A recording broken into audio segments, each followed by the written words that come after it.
Olá, tudo bem com vocês? Hoje, dia 303, nós vamos ler os capítulos 16, 17 e 18 do livro de Lucas. Capítulo 16: A parábola do administrador infiel. Disse Jesus também aos discípulos: Havia um homem rico que tinha um administrador, e este lhe foi denunciado como quem estava a defraudar os seus bens. Então, mandando-o chamar, lhe disse: Que é isto que ouço a teu respeito? Presta contas da tua administração, porque já não podes mais continuar nela. Disse o administrador consigo mesmo: Que farei, pois o meu senhor me tira a administração? Trabalhar na terra não posso, também de mendigar tenho vergonha. Eu sei o que farei, para que quando for demitido da administração me recebam em suas casas. Tendo chamado cada um dos devedores do seu senhor, disse ao primeiro: Quanto deves ao meu patrão? Respondeu ele: 100 cados de azeite. Então disse: Toma tua conta, assenta-te depressa e escreve 50. Depois perguntou a outro: Tu quanto deves? Respondeu ele: 100 coros de trigo. Disse-lhe: Toma tua conta e escreve 80. E elogiou o Senhor o administrador infiel, porque se houvera atiladamente, porque os filhos do mundo são mais hábeis na sua própria geração do que os filhos da luz. E eu vos recomendo, das riquezas de origem iníqua fazei amigos, para que quando aquelas vos faltarem, esses amigos vos recebam nos tabernáculos eternos. Quem é fiel no pouco, também é fiel no muito, e quem é injusto no pouco, também é injusto no muito. Se, pois, não vos tornastes fiéis na aplicação das riquezas de origem injusta, quem vos confiará a verdadeira riqueza? Se não vos tornastes fiéis na aplicação do alheio, quem vos dará o que é vosso? Ninguém pode servir a dois senhores, porque ou há de aborrecer-se de um e amar ao outro, ou se devotará a um e desprezará ao outro. Não podeis servir a Deus e às riquezas. Jesus reprova os fariseus. Os fariseus, que eram avarentos, ouviam tudo isto e o ridicularizavam.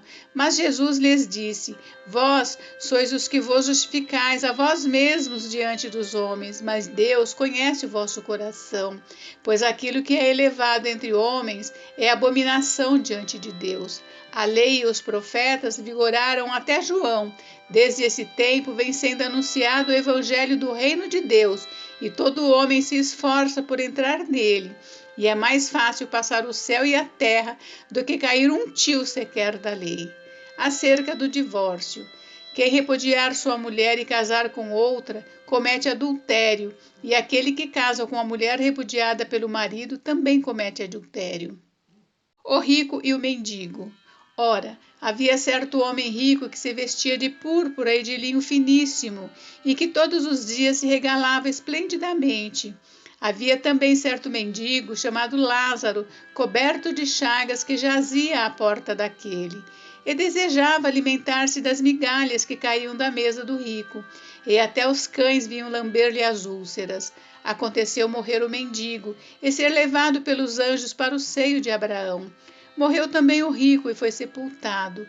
No inferno, estando em tormentos, levantou os olhos e viu ao longe a Abraão e Lázaro no seu seio. Então, clamando, disse: Pai Abraão, tem misericórdia de mim, e manda a Lázaro que molhe em água a ponta do dedo e me refresque a língua, porque estou atormentado nesta chama. Disse, porém, Abraão: Filho, lembra-te de que recebeste os teus bens em tua vida, e Lázaro igualmente os males. Agora, porém, aqui ele está consolado, tu em tormentos. E, além de tudo, está posto um grande abismo entre nós e vós, de sorte que os que querem passar daqui para vós outros não podem, nem os de lá passar para nós. Então replicou: Pai, eu te imploro que o mandes à minha casa paterna, porque tenho 5 irmãos, para que lhes dê testemunho, a fim de não virem também para este lugar de tormento. Respondeu Abraão: Eles têm Moisés e os profetas, ouçam-nos. Mas ele insistiu: Não, pai Abraão, se alguém dentre os mortos for ter com eles, arrepender-se-ão. Abraão, porém, lhe respondeu: Se não ouvem a Moisés e aos profetas, tampouco se deixarão persuadir, ainda que ressuscite alguém dentre os mortos. Capítulo 17. Os tropeços. Disse Jesus a seus discípulos: É inevitável que venham escândalos, mas ai do homem pelo qual eles vêm.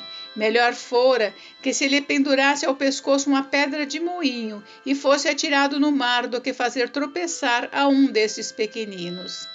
Quantas vezes se deve perdoar a um irmão? Acautelai-vos. Se teu irmão pecar contra ti, repreende-o. Se ele se arrepender, perdoa-lhe. Se por 7 vezes no dia pecar contra ti, e 7 vezes vier ter contigo dizendo, estou arrependido, perdoa-lhe. Então disseram os apóstolos ao Senhor, aumenta-nos a fé. Respondeu-lhe o Senhor, se tiverdes fé como um grão de mostarda, direis a essa moreira, arranca-te e transplanta-te no mar, e ela vos obedecerá. Qual de vós, tendo um servo ocupado na lavoura ou em guardar o gado, lhe dirá, quando ele voltar do campo, vem já e põe-te à mesa? E que antes não lhe diga, prepara-me a ceia, cinge-te e serve-me enquanto eu como e bebo, depois comerás tu e beberás? Porventura, terá de agradecer ao servo, porque este fez o que lhe havia ordenado? Assim também vós, depois de haverdes feito quanto vos foi ordenado, e dizei, somos servos inúteis, porque fizemos apenas o que devíamos fazer. A cura de 10 leprosos. De caminho para Jerusalém, passava Jesus pelo meio de Samaria e da Galiléia. Ao entrar numa aldeia, saíram-lhe ao encontro 10 leprosos, que ficaram de longe e lhe gritaram, dizendo, Jesus, mestre, compadece-te de nós. Ao vê-los, disse-lhes Jesus, ide e mostrai-vos aos sacerdotes. Aconteceu que, indo eles, foram purificados. Um dos 10, vendo que fora curado, voltou, dando glórias a Deus em alta voz, e prostrou-se com o rosto em terra aos pés de Jesus, agradecendo-lhe. E este era samaritano. Então Jesus lhe perguntou, não eram 10 os que foram curados? Onde estão os 9? Não houve, porventura, quem voltasse para dar glória a Deus, senão esse estrangeiro? Disse-lhe, levanta-te e vai, a tua fé te salvou. A vinda do reino de Deus. Interrogado pelos fariseus sobre quando viria o reino de Deus, Jesus lhes respondeu, não vem o reino de Deus com visível aparência, nem dirão, ei-lo aqui, ou lá está, porque o reino de Deus está dentro de vós.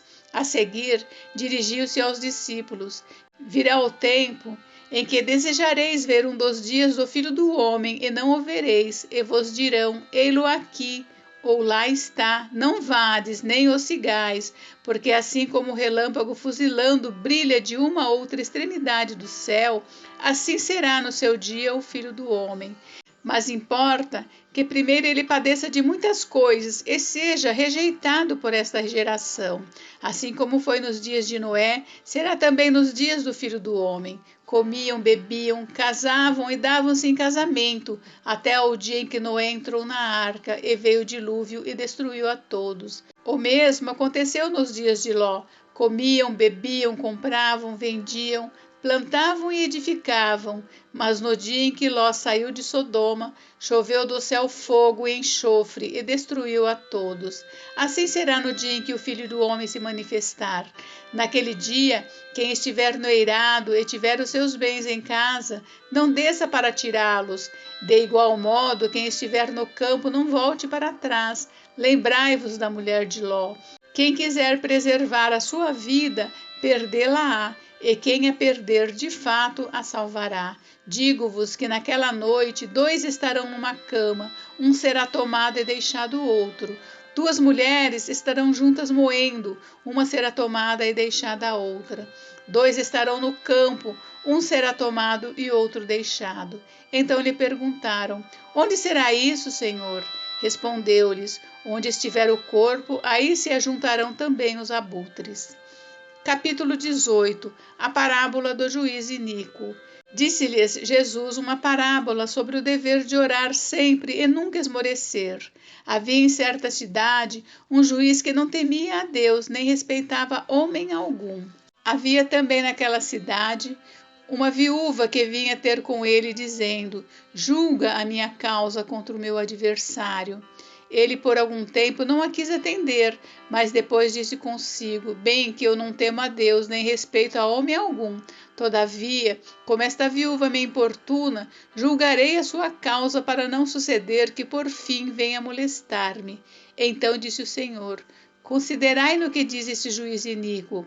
Não fará Deus justiça aos seus escolhidos, que a ele clamam dia e noite, embora pareça demorado em defendê-los?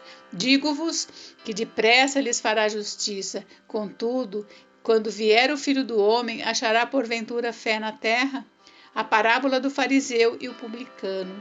Propôs também essa parábola a alguns que confiavam em si mesmos, por se considerarem justos e desprezavam os outros. 2 homens subiram ao templo com o propósito de orar, um fariseu e outro publicano.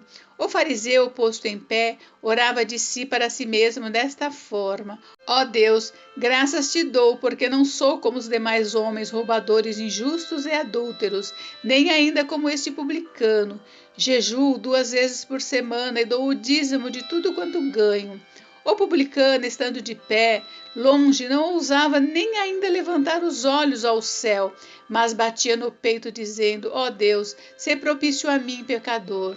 Digo-vos que este desceu justificado para a sua casa e não aquele, porque todo que se exalta será humilhado, mas o que se humilha será exaltado. Jesus abençoa as crianças. Traziam-lhe também as crianças para que as tocasse, e os discípulos, vendo, os repreendiam. Jesus, porém, chamando-as para junto de si, ordenou: Deixai vir a mim os pequeninos, e não os embaraceis, porque dos tais é o reino de Deus. Em verdade vos digo, quem não receber o reino de Deus como uma criança, de maneira alguma entrará nele. O jovem rico. Certo homem de posição perguntou-lhe: Bom mestre, que farei para herdar a vida eterna? Respondeu-lhe Jesus: Por que me chamas bom? Ninguém é bom senão um, que é Deus. Sabes os mandamentos: não adulterarás, não matarás, não furtarás, não dirás falso testemunho, honra teu pai e a tua mãe. Replicou ele: Tudo isso tenho observado desde a minha juventude. Ouvindo-o, Jesus disse-lhe: Uma coisa ainda te falta. Vende tudo o que tens, dá aos pobres, e terás um tesouro nos céus. Depois vem e segue-me. Mas ouvindo ele estas palavras, ficou muito triste, porque era riquíssimo. O perigo das riquezas. E Jesus, vendo-o assim triste, disse: Quão dificilmente entrarão no reino de Deus os que têm riquezas, porque é mais fácil passar um camelo pelo fundo de uma agulha do que entrar um rico no reino de Deus. E os que ouviram disseram: Sendo assim, quem pode ser salvo?